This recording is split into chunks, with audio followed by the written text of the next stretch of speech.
Governo Timor-Leste, nós governo Portugal e o vice-primeiro-ministro, nós ministro coordenador do assunto econômico, nós ministro turismo e ambiente, senhor Francisco Calbuadilai. Hoje nascina nota cooperação com o governo Portugal, de serviço mútuo e a área turismo. Liliu com a área pesquisa no capacitação recursos humanos e setor turismo e Timor-Leste. Também tu irmã acompanha a entrevista né jornalista será o vice-primeiro-ministro Francisco Calbuadilai, nós o ministro turismo Portugal. De honra o contente teve a senhor ministro Manuel Nebeca Maior de Portugal, ministro de turismo, também a economia, nebe amneiroa foi assinado outro acordo, nebe uma cooperação halotia assinatia entre Portugal e Timor-Leste e a área oi e a área turismo guineano. Nebe Hoidane agradece a presença do senhor ministro Guiné, a comitiva, e agradecemos para Portugal, que nebe nessa Timor-Leste é Portugal e tem a história de nebe Magnaro.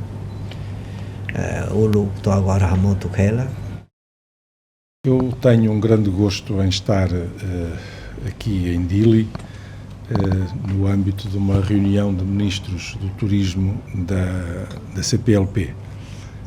Portugal valoriza muito a CPLP e eu particularmente valorizo muito a CPLP e por isso aqui estou para estabelecermos uma colaboração mais forte no âmbito do turismo entre todos os países que falam a língua portuguesa. E aproveitando esta vinda cá, nós assinamos agora um acordo entre o Governo de Portugal e o Governo de Timor-Leste na área do turismo e que tem em vista cooperar no setor específico da formação, na qualificação de quadros capacitados para a área do turismo.